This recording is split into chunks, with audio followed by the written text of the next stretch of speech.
Episode 26 upset and confused Ananya. Singhania palace.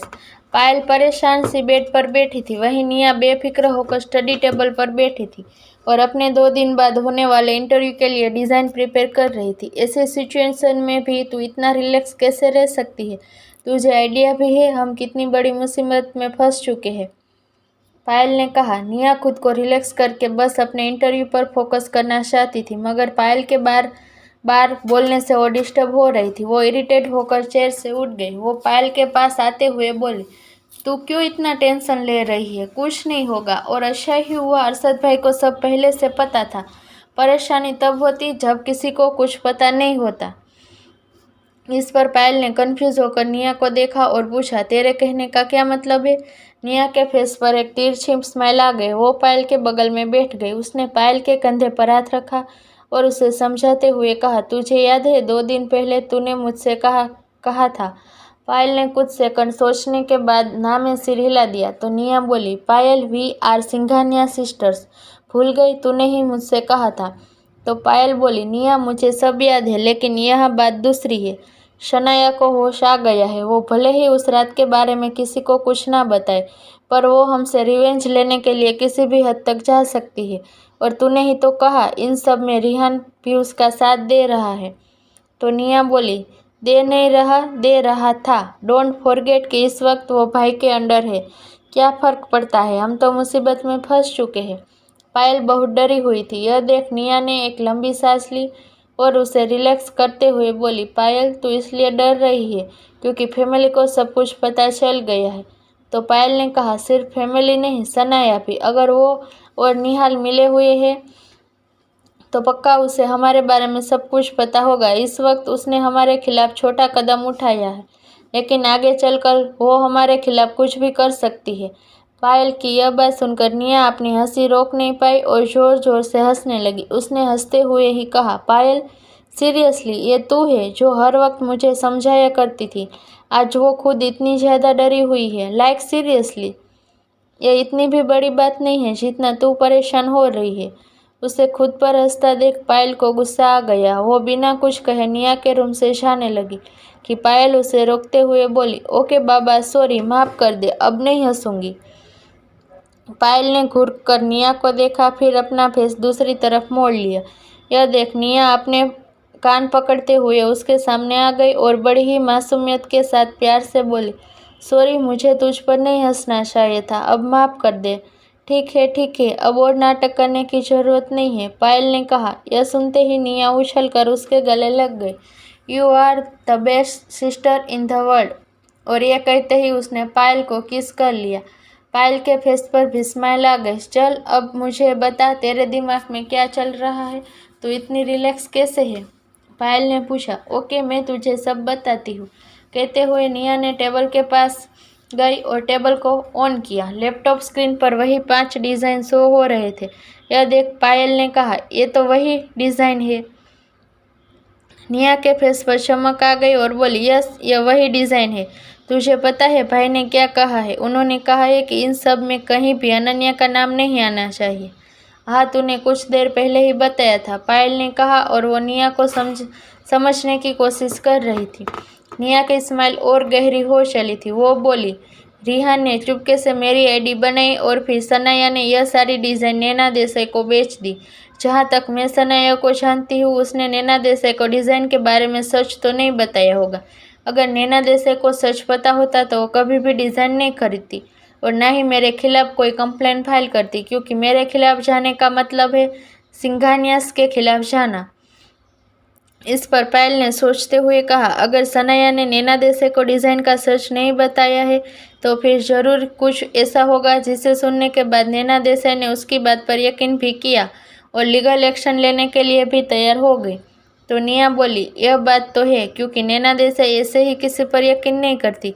Well, हमें यह सब सोचने की ज़रूरत नहीं है। नैना देसाई को दादाजी हैंडल कर लेंगे। हाँ, हमें थोड़ी सी डांट पड़ेगी, लेकिन यह भी तो देख, इसका रिज़ल्ट कितना अच्छा होगा। रिज़ल्ट अच्छा होगा? तो क्या बोल रही है? मुझे कुछ भी समझ नहीं आ रहा है, पायल ने कहा। तो निया उसके कंधे पर हाथ रखते हुए बोली, देख, 2 दिन बाद मेरा इंटरव्यू है। और दादाजी आज या कल में नैना देसाई से बात कर लेंगे। जब नैना देसाई पीछे हट जाएगी तब सबके मन में डिज़ाइन के असली ओनर का ख्याल आएगा और सब उसे देखना भी चाहेंगे। डिज़ाइन की असली ओनर अनन्या है और भाई कभी उसे मीडिया के सामने नहीं आने देंगे। ऐसे में किसी को तो डिज़ाइन का असली ओनर बन के सामने जाना होगा। एंड गेस वो कौन होगा? ओह माय गॉड, इसका मतलब तो मीडिया के सामने जाएगी डिज़ाइन की असली ओनर बनकर। पायल निया की सोच से हैरान थी। उसने कभी भी ये सब नहीं सोचा था और अभी निया से यह सब सुनकर उसे समझ नहीं आ रहा था वो कैसे रिएक्ट करे। निया आगे बोली, एक बार ये सब हो गया तो हो सकता है बिना इंटरव्यू के ही मैं सिलेक्ट हो जाऊँ। एक बार मैं सिलेक्ट हो गई तो सनैया को भी हैंडल कर लूँगी, लेकिन अभी जो सबसे ज़रूरी है तो है यह कि मैं कुछ यूनिक डिज़ाइन रेडी कर लूँ। मैं भी मुझे इनकी ज़रूरत पड़ जाए। पायल भी उसकी बात से एग्री हो गई। निया ने सब कुछ पहले से ही सोच लिया था। वो डैम श्योर थी कि उसका सिलेक्शन हो जाएगा, मगर पायल के दिल में अभी भी एक कसक सी थी, लेकिन उसने कुछ नहीं कहा। वो और ज़्यादा बात करके निया का वक्त बर्बाद नहीं करना चाहती थी, इसलिए वो जाकर चुपचाप बेड पर बैठ गई और अपना फ़ोन चलाने लगी। दूसरी तरफ इन्फिनिटी मॉल के पार्किंग लॉट में डैनियल के वापस आते ही श्याम अंकल ने कार स्टार्ट की और मॉल से बाहर आ गए। अभी मुश्किल से 5 मिनट ही हुए थे कि पीछे बैठे अरशद ने कहा, कार वापस मॉल ले चलो। उसकी अचानक से यह बात सुनकर श्याम अंकल ने ब्रेक लगा दी। वही डैनियल हैरानी से पीछे बैठे अरशद को देखने लगा। अरशद के फेस पर किसी तरह का कोई एक्सप्रेशन नहीं था, पर उसके मन में बहुत कुछ चल रहा था। अनन्या आज पहली बार अकेले मॉल में शॉपिंग करने वाली थी और वह सुबह से ही काफ़ी घबराई हुई थी, मगर उससे ज़्यादा अरशद परेशान था। उसे उसकी चिंता थी। उसने कभी भी उसे अकेले कहीं भी बाहर जाने नहीं दिया था, मगर आज उसने अनन्या को अकेले भेजा था। यह डिसीजन लेते वक्त वो कितना परेशान हुआ होगा, ये बात कोई इमेजिन भी नहीं कर सकता, खुद वो भी नहीं। वैसे तो उसने मॉल के ओनर से पहले ही बात कर ली थी, यहाँ तक कि उसने अपने कुछ आदमी भी अनन्या के पीछे भेज दिए थे। अगर कोई प्रॉब्लम होती भी तो उसके आदमी संभाल लेते, मगर इतना सब कुछ करने के बाद भी उसका मन अशांत था। अरशद ने आज से पहले कभी भी अपना डिसीजन चेंज नहीं किया था। वो हमेशा से ही अपने वादे का पक्का था। आधे घंटे में उसकी एक मीटिंग थी जो कि काफ़ी इम्पोर्टेंट थी। इसके बावजूद उसने मॉल वापस जाने का ऑर्डर दिया। उसके इस ऑर्डर से श्याम अंकल और डैनियल काफ़ी हैरान हुए, मगर हैरानी से ज़्यादा वो दोनों खुश हुए, क्योंकि उन दोनों को भी अनन्या की फिक्र हो रही थी।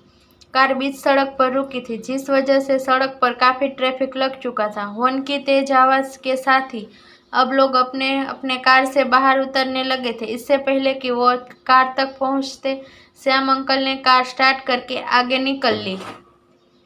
इन्फिनिटी मॉल के अंदर ग्राउंड फ्लोर के सेंटर में खड़ी होकर अनन्या अपने चारों तरफ आते जाते लोगों को देख रही थी। उसे समझ में नहीं आ रहा था कि उसे पहले कहाँ जाना चाहिए। भगवान जी, आप बहुत बुरे हो। आप मेरे साथ इतना बुरा कैसे कर सकते हो? अब बताओ मैं किस तरफ जाऊँ? मुझे तो कुछ समझ में ही नहीं आ रहा, उसने मन में कहा और एक फिर चारों तरफ नजरें दौड़ाई। वो अभी डिसाइड कर ही रही थी कि तभी उसके पास मॉल की एक फीमेल स्टाफ आई और उससे पूछा, ma'am do you need some help? उसे देखकर पहले तो अनन्या को कुछ समझ नहीं आया, मगर जैसे ही उसने उस स्टाफ की बात सुनी उसके फेस पर एक स्माइल आ गई और वो बोली, आपको अरशद ने यहाँ भेजा है? यह बोलकर अनन्या उम्मीद भरी नज़रों से अपने आसपास देखने लगी कि शायद उसे कहीं अरशद नजर आ जाए। तभी फीमेल स्टाफ बोली, सॉरी मैम, शायद आपको कोई मिसअंडरस्टैंडिंग हुई है। उसकी बात सुनकर अनन्या का खिला हुआ फेस फिर से उदास हो गया। वो मायूस होकर बोली, मुझे अपने लिए फॉर्मल ड्रेस लेनी है, वो कहाँ मिलेगी? तो फीमेल स्टाफ ने कहा, मैम आप मेरे साथ चलिए, मैं आपकी हेल्प करती हूँ। यह सुनकर अनन्या फिर से खुश हो गई। Thank you thank you thank you so much, Ananya ने कहा और उसके साथ जाने लगी। उसने एक पल के लिए भी नहीं सोचा कि आखिर क्यों ये लेडी इतने सारे लोगों में सिर्फ उसके पास आई थी। वो तो बस इसलिए खुश थी कि अब उसे परेशान नहीं होना पड़ेगा। फीमेल स्टाफ अनन्या को थर्ड फ्लोर पर ले आई और लेफ्ट साइड की तरफ मुड़ते हुए उसने अनन्या से कहा, ma'am on this side there are more than 200 shops of different brands for women, you will find what you want here. 2 से ज़्यादा शॉप्स सिर्फ फीमेल के लिए, अनन्या ने मन में दोहराया। वैसे तो उसको यह पहले से पता था। श्रुति अक्सर इन्फिनिटी मॉल में ही शॉपिंग करने आती थी। कई बार उसने अनन्या को भी अपने साथ आने को इनवाइट किया था, मगर अनन्या उसे हर बार मना कर देती थी। लेकिन उसके मुंह से मॉल वगैरह की बात सुनकर अनन्या ऑनलाइन सर्च किया करती थी। उसने एक बार इन्फिनिटी मॉल के बारे में भी सर्च किया था। हालांकि आज सामने से सब कुछ देखकर वो थोड़ा कंफ्यूज हो गई थी। उसे जवाब ना देता देख स्टाफ ने कहा, ma'am you need some other help? Yes I want. क्या आप मुझे